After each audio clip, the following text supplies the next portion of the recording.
Tomorrow is the day when eviction bailiffs can resume putting the belongings of people who haven't paid their rent out on the curb. Many residents have been able to hit the pause button on an eviction seeking federal rental assistance, but landlords are still waiting for the money they're owed. Advocates for renters are blaming the COVID emergency rental assistance program, saying it isn't paying out fast enough. Here in Metro Detroit, the most claims for assistance have been fully processed in Monroe and Oakland counties. The latest data shows 82% of 743 applications have been processed in Monroe, and 72% of about 5,700 applications have been processed in Oakland County.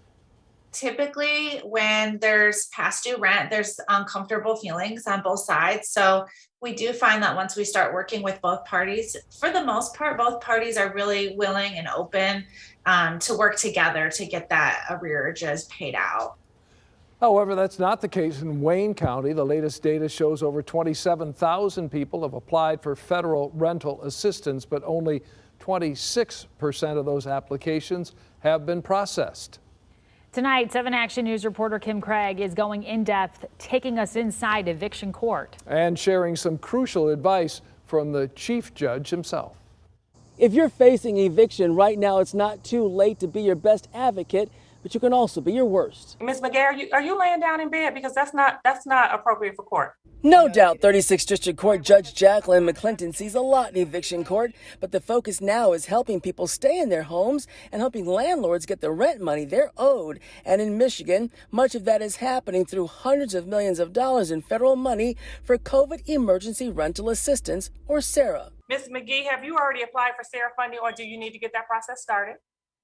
Yes, I need to get that process started. And in Detroit, just before the pandemic, 36th District Court's Chief Judge William McConaughey designed it so tenants could be represented by a lawyer, and that is helping stave off a wave of evictions. Landlord wants possession of the property, so do you have a move-out date as we sit here today?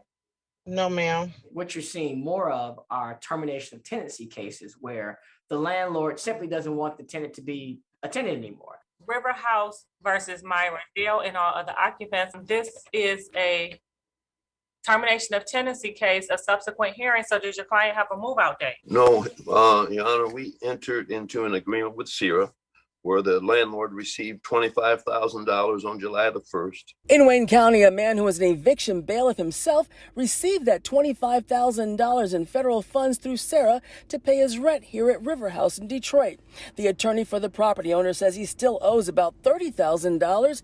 It's unclear which agency approved his federal funding, but in Wayne County, the average household that qualifies receives just over $8,000. But what's happening is that they're being told that the funds are not available, or the agencies who are assigned to disperse the funds do not have adequate staff to carry out the implementation of the program. We feel this is totally unacceptable. To some extent, I would agree the process isn't moving fast enough. We do need to make it work faster.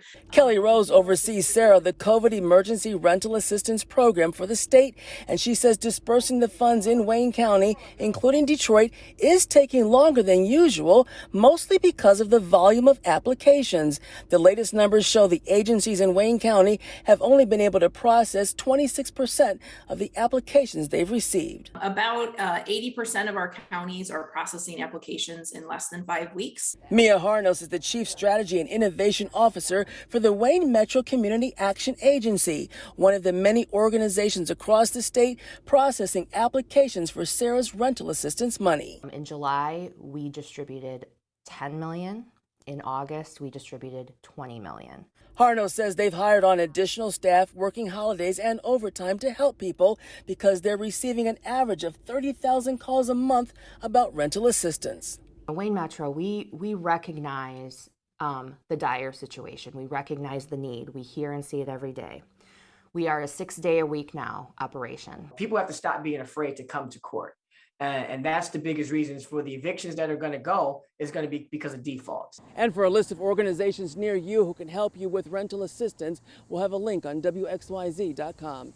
In Wyandotte, Kimberly Craig, 7 Action News.